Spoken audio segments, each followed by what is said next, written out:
everybody, Tim Knight here, and it is time to look at some charts together. I was sort of amused today because I was looking at one website that I used to really respect. Now I have nothing but contempt for it.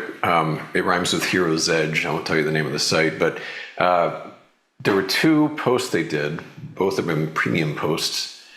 As usual, it's like Goldman says this, Goldman says that. It's just parroting whatever Goldman says. But side by side, practically, the headline on one was, "Stay responsibly bullish," whatever that means. Top Goldman trader says, "Don't fight it, don't chase it." And the other article was, Goldman trader, "Last week was a top and this week is the rollover." Okay, so you're guaranteed to be right. A lot of financial commentators do exactly that. They'll say bullish, bullish, bullish, bearish, bearish, bearish, and the market will go some direction and they'll say, "See, I told you, bullish," or whatever. I don't do that. I'm constant as the Northern Star. I'm a perma bear, you know that, but on most things. But I will say, the item I was bullish about, shame on me for getting out of it, palladium. I mean, the good news, I guess, is that my assessment on it was still dead on because it's a great asset. The bad news is that I got cute and sold it a couple of days ago and it's still going higher. Yeah, so it's not going to wait for me, I guess. Maybe I'll just get back on board again. And as loath as I am to repeat anything Jim Cramer has ever said in his life, I will. One time he said of NVIDIA something like, "Don't trade it, just own it." And that probably applies to palladium for me. Instead of messing around with like, maybe it'll go down for a day or two, just stay put. Keep a responsible but loose stop on it. Just ride it out. So Kramer's right. How about that? Well, it's a good day. It is red all over the place. Not quite sure why. I don't know if it's the government shutdown or whatever. It doesn't matter, but it's red. And I've got a bunch of charts. And since I've yacked the first 4.5 minutes of the show, I better get going. Now let's look at them together.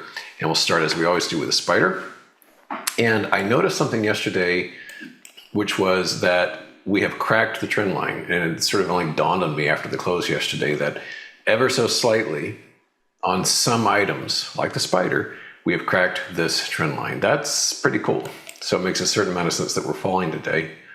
That's a positive. I like it. The diamonds, DIA, here too, we cracked the trend line. As you can see, very, very slightly, penny, 2 pennies, 3 pennies, just a little bit, but it's continuing to sink today.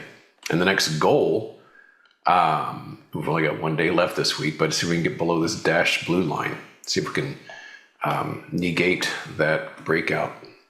Small caps are down nicely, over 1%. Got a gap down on this one. The lifetime high was just 2 days ago.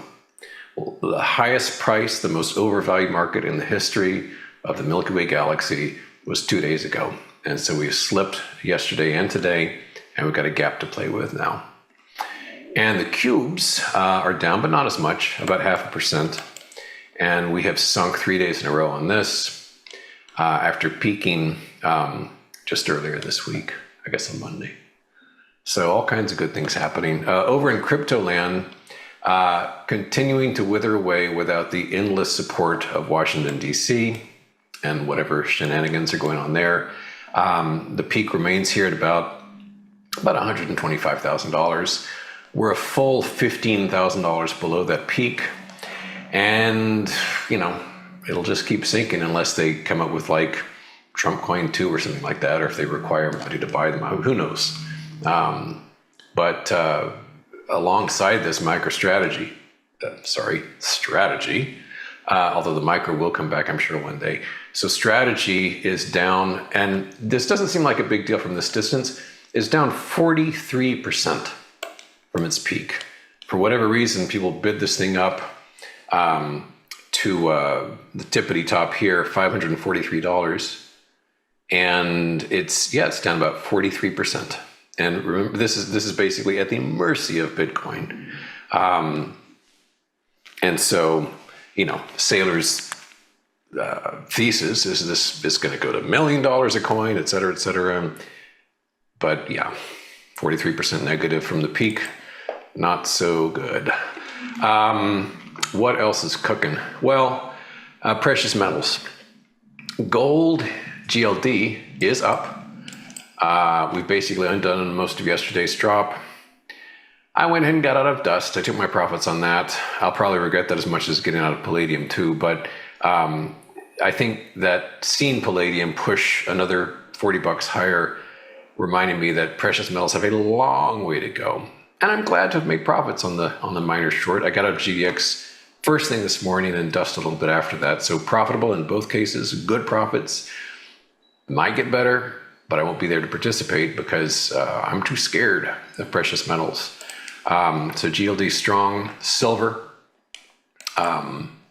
also quite strong. I'll show you something funny. I just like a year ago or so, I did the weirdest post. I don't know if you can see this because the technology only shows faces, but this is a big old sleeve of American Eagle silver coins.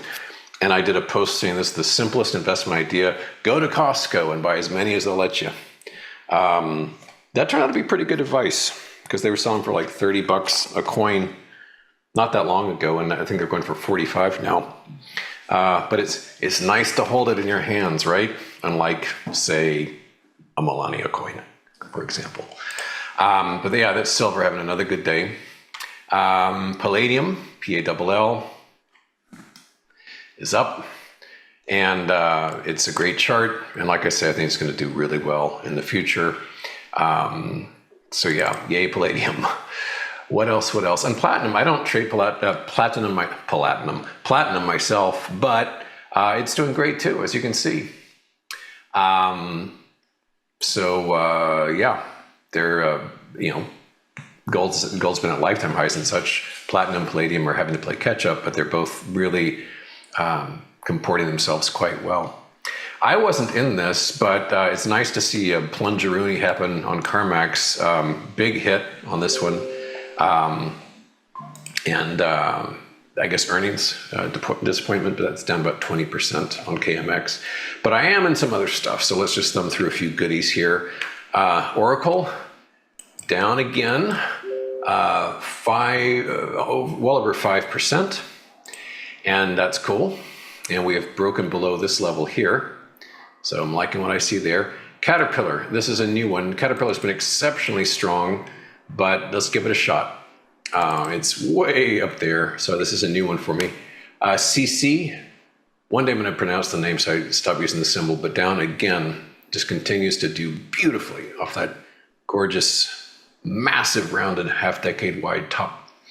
Delta Airlines, down 1.25%, breaking below that cute little reversal top. You've seen this one a bunch of times. DHI, down again. We're off 1.5% on D.R. Horton. Coles, this is another new one. Look at the distribution top on this. It goes back before some of you were born. This is a massive, massive top. Dreadfully depressing store if you ever walk into one, I found. I've only been in once or twice, but it's, yeah, it's like, where's the nearest bridge? So yeah, there's KSS, Coles. Meta, continue to stay short on that. Hint, hint, wink, wink, say no more. I'm even, it's not big, but I've got a small short position in quantum computing just because. QUBT, I've got my stop set right there, but I think it's kooky that people are going into quantum. And so I'm gonna, this is far and away my tiniest position, but I gotta do it. What else? United Healthcare, UNH, down about 1.5%. And although strictly speaking, the gap is way up there, I've tightened up my stop quite a lot to yesterday's high. They just keep coming. Here's another one, Abercrombie & Fitch, ANF off over 3%. Just keeps on keeping on. So that's cool. A couple more. There's also CRM, Salesforce. You've seen this one a bunch. Down again, 2.25%. And this one I couldn't find the shares, but I like the chart. Maybe you can find them. FLNC, Fluence Energy. And it's a gap play. The gap's right up there. Maybe they're just not out there. I don't know. Because my brokerage, I can usually find anything, but couldn't find a single share. But just saying. It's an interesting gap trade. So I've got, as I say, no longs and 25 short positions, probably a couple more for the days out. One thing that did not work out, but it's no big deal, is IEF. I'd gone long that yesterday. It's dipped today. I got stopped out immediately for a tiny loss. So it goes. This isn't a very dynamic instrument, so being down 0.5% is that's the kind of motion you expect. It's still a good looking chart, and I had a very tight stop on this, but yeah, I was long that, but not anymore. No position in TLT, but I'm sure people are puzzled that after the giant 25 basis point rate cut, bonds are still sinking like this. As far away as we are from the meat of the earnings season, which is a month away, there's still dribbles and drabbles here and there, as we saw with CarMax. I believe Costco is this afternoon, I think, and I have no position. The company is just so robust that it scares me, so I'm not going to bother, but keep an eye on that. This, if they go down, geez, everything's going to go down, because Costco is just an incredibly well-managed organization. But just to kind of close with a general theme here about the broken trend line. Here's the ES chart going back for eternity, ever since it came about. And as you can see here, we're going to change this from green to blue in honor of the fact that we've cracked that trend line. I sort of do a mental note there. Green support, red resistance, blue kind of in between phases. So that's where we're at right now. I think that's an important shift in what's going on. So completely short, still bullish on precious metals. Probably will slap myself in the head and take a partial long position in palladium before the close, just because. But it's interesting to see how things are starting to crack here and there.